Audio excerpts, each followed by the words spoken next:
30 of the 54 trainees, their parents and staff from the workshop braved the weather to voice their protest at the sacking of the supervisors. The chairman of the board, Mr Ray Connolly, says the sackings were necessary because ARP Newcastle is in serious financial trouble. The protesters say the economic crisis is the result of poor marketing of the products, which caused a decrease in the number of orders. But the Newcastle branch of ARP isn't the only one experiencing management problems. The Commonwealth Department of Community Services has just spent $35,000 on a report from Price Waterhouse on the management of the statewide organisation. Its recommendations will go to an extraordinary general meeting on Saturday week. The lack of supervision and safety risks seem to be upmost in the minds of parents. They say the board of directors has lost sight of the workshop's purpose. It is a training shop. If we make money, very good. If we make even, that's all right too. But if we lose a bit of money and give these boys and girls and men and women, if we give them some sort of aim in life, something to aim for, that's worth more than the money that's been spent. The trainees who stopped work today are also concerned about the retrenchment of their supervisors. I'm not going there unless there's a supervisor in there. Yeah, because we use the machinery, we've got no supervisor. That's right, and the machineries are in there, well, you just want somebody to look after us. The chairman of the board, Mr Ray Connolly, declined to come out of his office today, but a spokesman for him did say that a prepared statement would be made from the Sydney office of ARP on Thursday. Mr Connolly told a delegation of parents that he will meet them after a meeting with the board, but in the meantime, an officer from the Department of Community Services will visit the workshop on Friday to investigate the safety issue.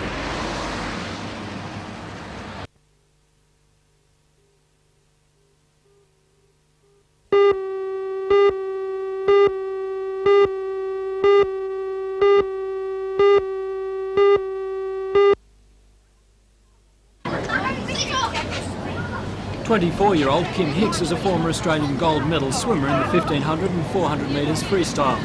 Along with husband Bob Scammell, they're the best male and female triathletes in the Hunter Valley.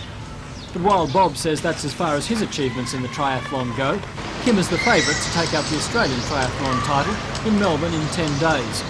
Already she's won 4 out of 4 Australian Series events this year. If she wins in Melbourne, that'll make it a clean sweep in the series and her the undisputed queen of the Australian triathlon. She's already the New South Wales, Victorian and South Australian champion and is undefeated in women's events this year. Kim is regularly in the first 20 finishes in mixed company events. Despite her brilliant form and her billing as favourite for Melbourne, she's not overconfident and remains philosophical.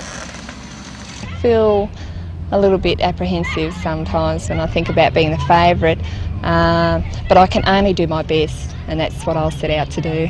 Her goals are to gain a major sponsorship deal and have a shot at the American triathlon circuit next year. Husband Bob is proud of his wife's achievements and doesn't seem to mind that she regularly beats him in triathlons. Oh, that's great. I mean, I'm only doing my own thing. It's good fun and that's all I look at. I don't look at who beats me or wherever they beat me. It's just a matter of doing what I enjoy doing.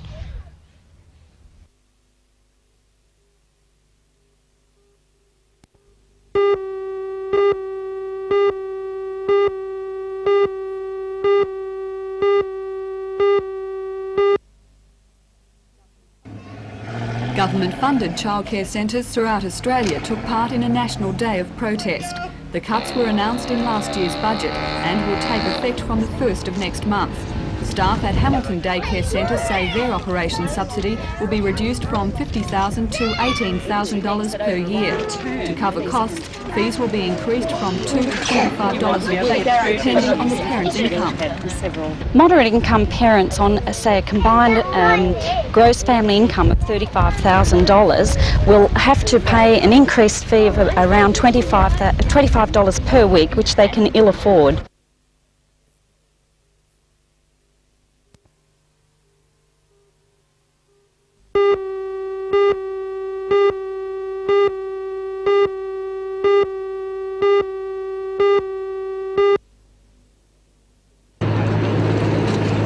Commuter service of the Brisbane Water is a far cry from the Lady Kendall's previous work.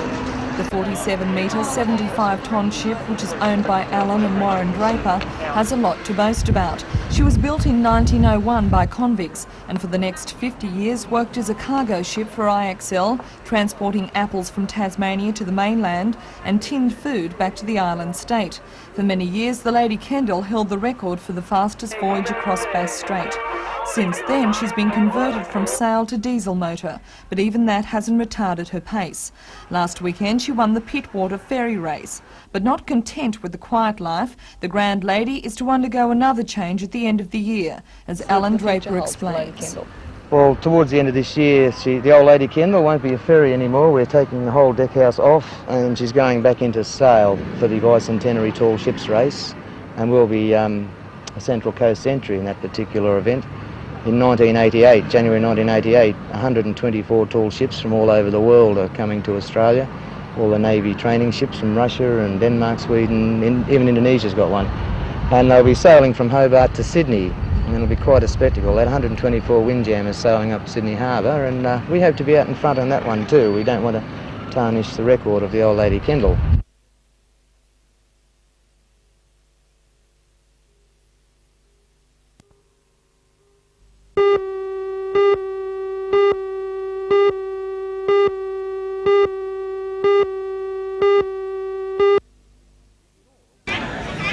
In all, the property, owned by leading international authority on deer, Beresford Smith, covers a little more than 30 hectares in Lomas Lane at Lovedale, just north of the Cessnock Aerodrome. 8 hectares of this farm, which has been a commercial deer stud for more than 20 years, has now been redeveloped to cater just for tourists. On view will be the 6 breeds of deer which are found in Australia, as well as antelope and an enormous aviary of indigenous Australian parrots. And waterfowl live in their natural state on several large dams. But the main point of the development is to encourage the sale of the lean red meat produced from deer called venison. I think the tourist potential is here. It's a deer farm. It is not a zoo. There is not a great deal to look at as far as the general public is concerned, but anyone who's interested in deer and the venison, this is where they come. It's not a zoo, it is a deer farm, and that is the difference. Somebody said to me, you know, you've really got a hard life, by dozens of being invited Minister of guests Agriculture, doing all today, those farms. was performed by the Minister for Agriculture, Jack Hallam. Yesterday, He was also very enthusiastic about the tourism potential of farms in the lower Hunter region. Believe Hunter is really fortunate because in a very short space of time, you know, you'll be about 1.5 hours by road from Sydney, and you have a lot to offer millions of people. That is the metropolitan areas of Sydney and Newcastle particularly. And the Hunter, with its rural scene, its vineyards, its beautiful lakes, its fishing, the Barrington Tops where it snows, bushwalking, is a natural recreational area. And this Roosa Park really just blends in very nicely.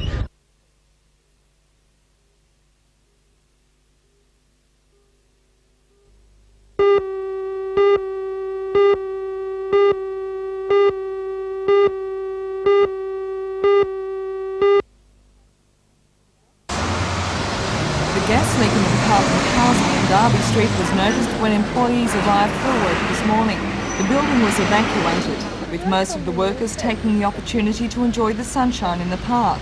Not daunted by the leak, some employees carried on their work on park benches.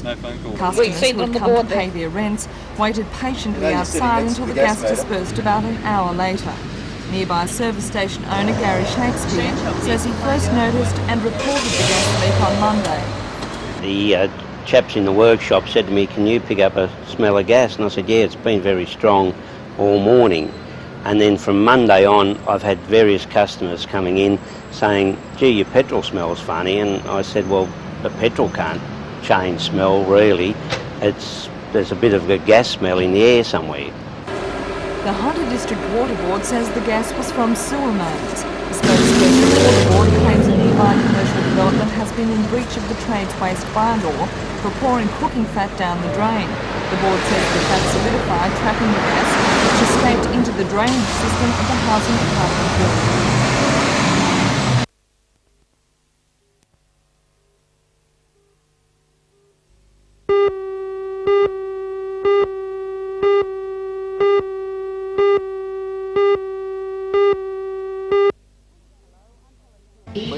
Hello, I'm Helen Hughes. Hunter Valley Mines closed down operations today while members of the combined mining unions met over a productivity claim. In Singleton and Curry, miners voted to step up industrial action unless mine owners agree to negotiate their claim. Join Ray Deneen and Anna Manzoni for all the news tonight at 6.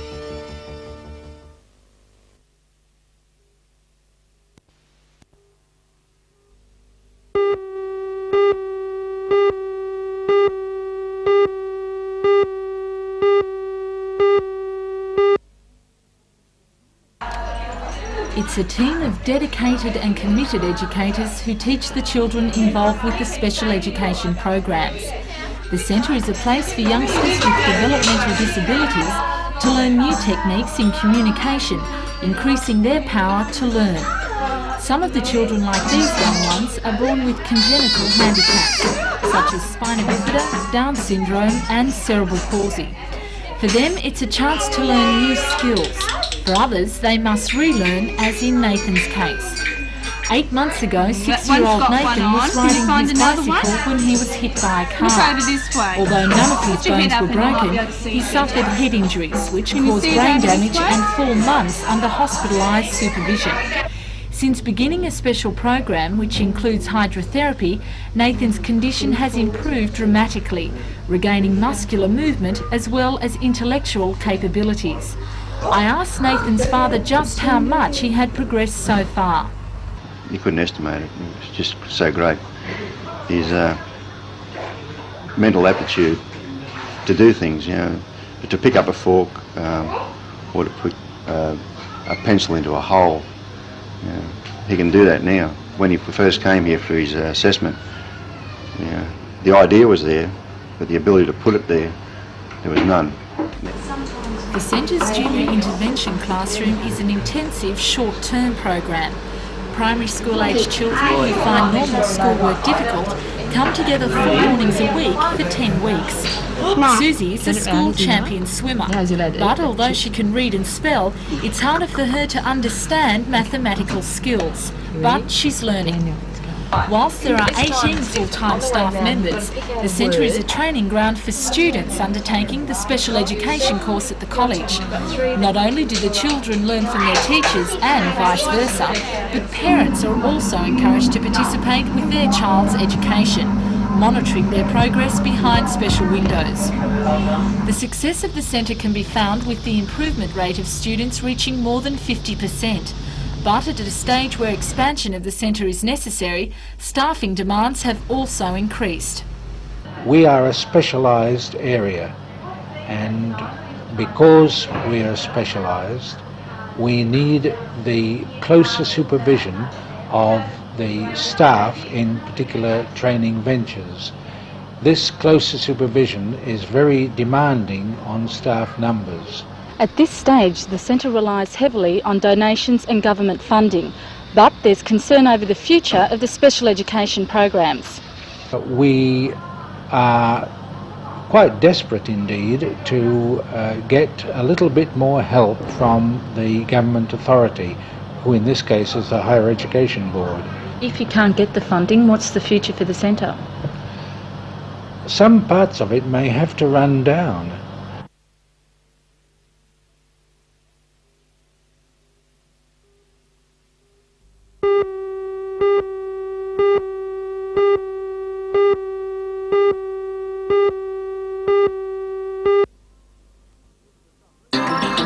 If for some reason you're unaware that Halley's Comet is making its once every 75-year visit, then a trip to any shopping complex would soon wake you up. There are any number of products and competitions brought out for the visit. At Garden City of Katara, a popular attraction this week, especially for school children, has been a space dome featuring films on the comet, the solar system and the universe. The display is travelling throughout New South Wales and is put on by a Sydney Promotions company. Halley's will be closest to the Earth on April the 11th, when it will be 63 million kilometres away and travelling at 54 kilometres per second. On a clear night, Halley's is already visible off Newcastle. One good spot for viewing is the water tower lookout near Bar Beach, but it's only for the early risers. The best time for viewing is between 4 and 5 in the morning.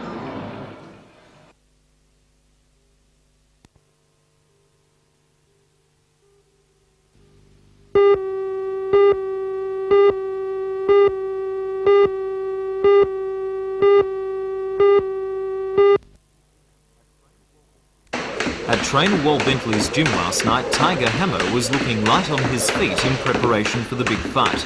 Tiger, who is a former New Zealand and Samoan amateur champion, has had his fair share of setbacks in the last few months. He lost his New South Wales cruiserweight title to Con O'Connor last December in controversial circumstances, and in January was narrowly beaten on points by Kevin Wagstaff from Brisbane. This time, however, there are two big titles at stake, and Tiger is determined to more than even the score with Wagstaff. If Tiger beats Wagstaff, who is ranked 10th in the world, he will establish himself as a boxer of international calibre. Coach Wal Bentley is convinced that this time Tiger has the goods. Well, I think Tiger's a lot more, he's prepared a lot more this time, and of course there's a hell of a lot at stake this time. Last time it was just a fight. This time there's two titles and a world rating at stake, so Tiger's got everything to fight for this time. Tiger, how are you feeling about the fight? Oh, I'm pretty sure I'm going to knock him out. Yeah, I've got to win this fight.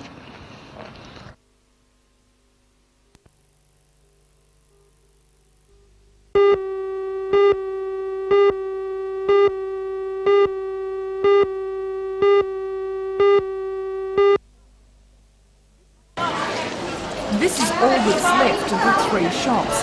Firemen say the first blaze started at about 2 o'clock and it was extinguished. The next call came at about 7:30 this morning. When the brigade arrived, the building was well alight, buckling windows and twisting metal frames. Firemen believe the fire this time started in the rear of the building and gutted the beautician shop and the bridal wear shop next door, as well as offices upstairs. It's believed the two fires were deliberate.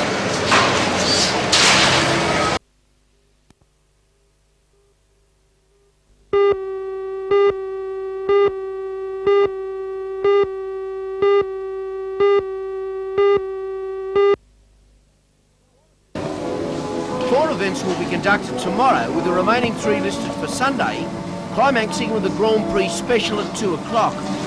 That event is the quality event of the meet, as it puts the top horses to the most stringent of tests in this brilliant form of horsemanship. It's equivalent to an Olympic or World Cup competition. 6 entries have been received for the A-rated event. The two-day meeting will be closed with a quadrille display, a team of 4 horses working simultaneously. That alone will be worth the drive up the lower valley.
The main event of the carnival, the Grand Prix special, was held this afternoon and eventually won by Gabalet, ridden by Judy Dirks of Dural, outside of Sydney.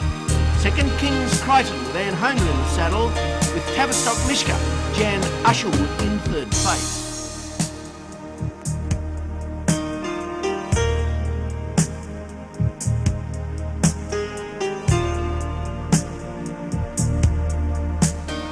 Both days were described by officials as most successful, with all riders promising to return in 2 weeks' time for the Hunter Valley Championships. It certainly is a pretty sport.